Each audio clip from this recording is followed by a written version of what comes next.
This is Linda. She's 67 years old. She has worked every single day of her adult life.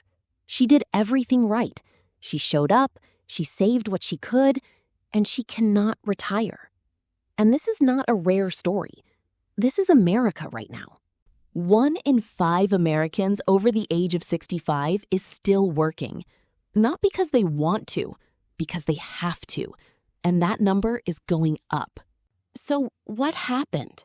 Because we were told a story. We were told that if you work hard, save your money, and play by the rules, retirement was waiting for you at the end. A reward, a finish line.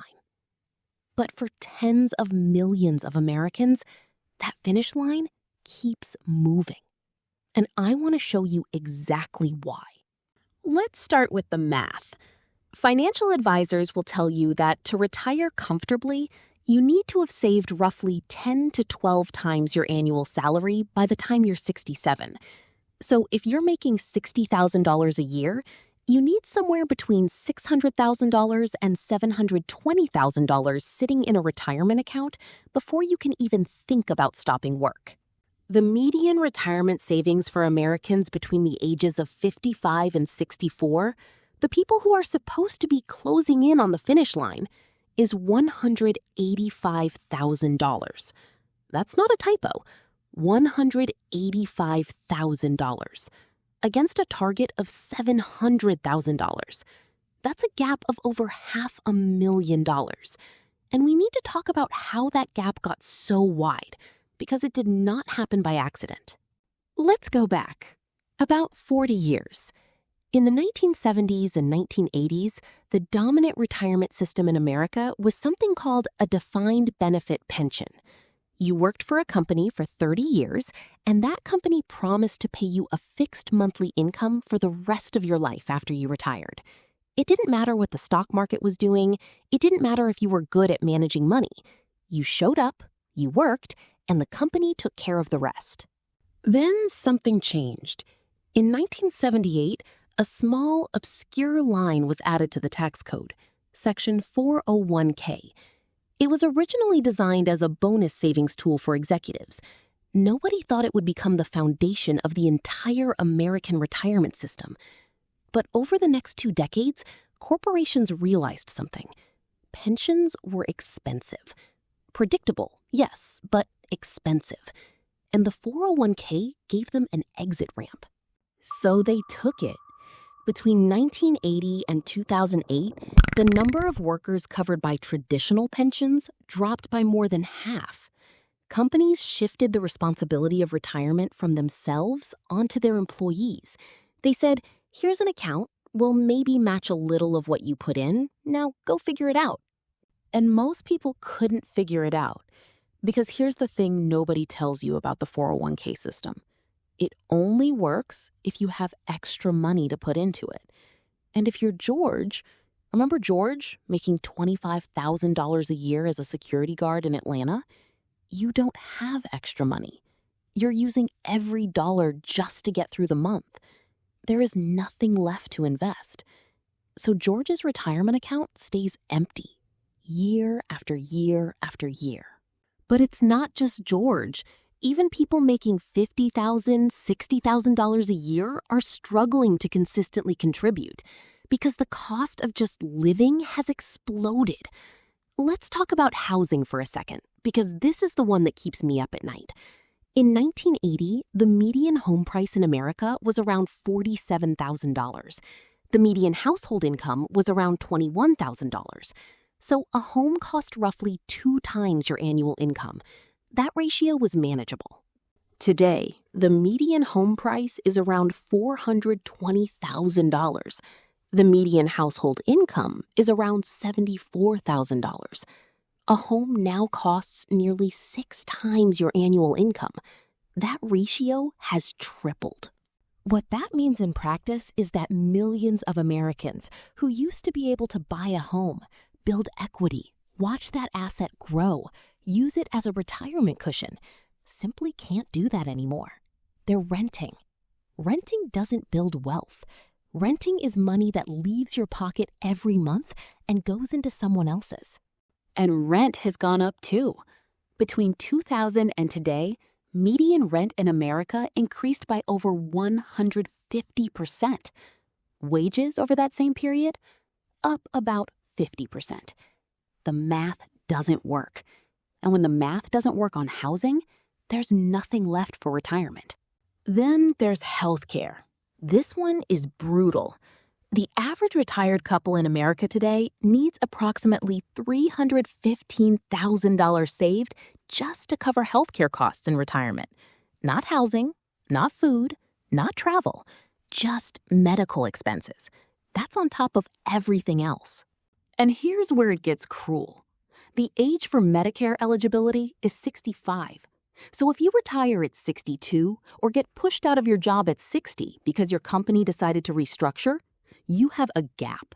Years where you need health insurance and you have to pay for it yourself, out of pocket. And that cost can run $800, $1,000, $1,200 a month.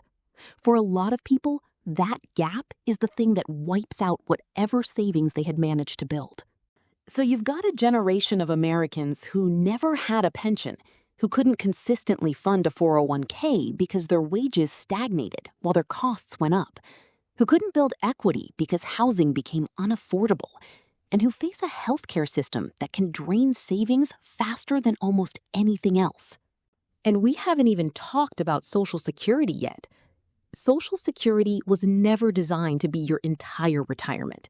It was designed as a floor, a baseline. But for a huge portion of Americans, it has become the whole thing. About 40% of older Americans rely on Social Security for 90% or more of their income.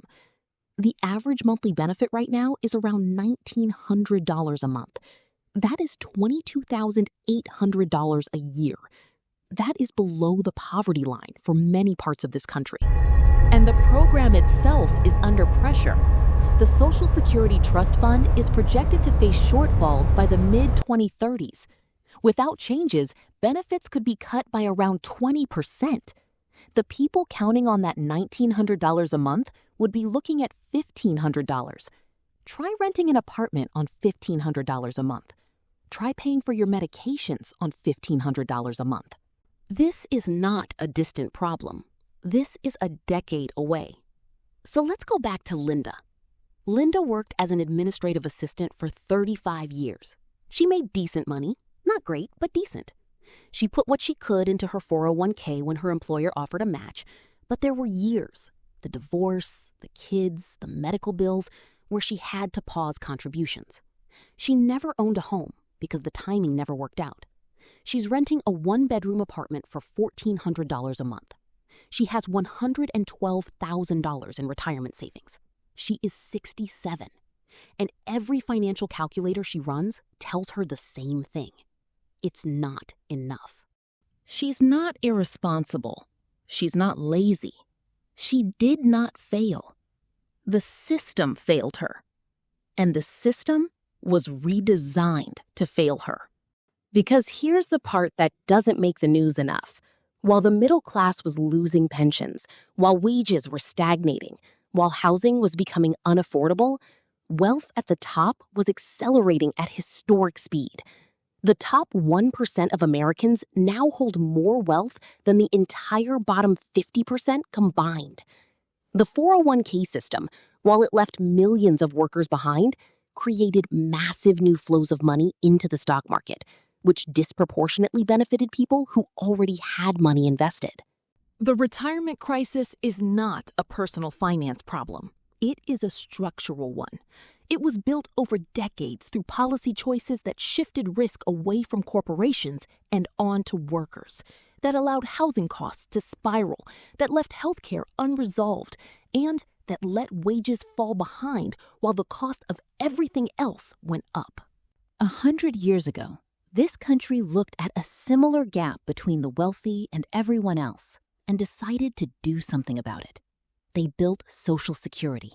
They created labor protections. They taxed the wealthy at rates that today would seem almost unimaginable. And it worked.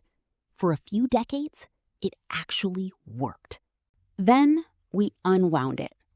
And now we have Linda, and the 57 million Americans who have zero retirement savings, and the millions more who have some savings, but not nearly enough, and a political system that keeps talking about personal responsibility while the very structures that made retirement possible for previous generations have been quietly dismantled.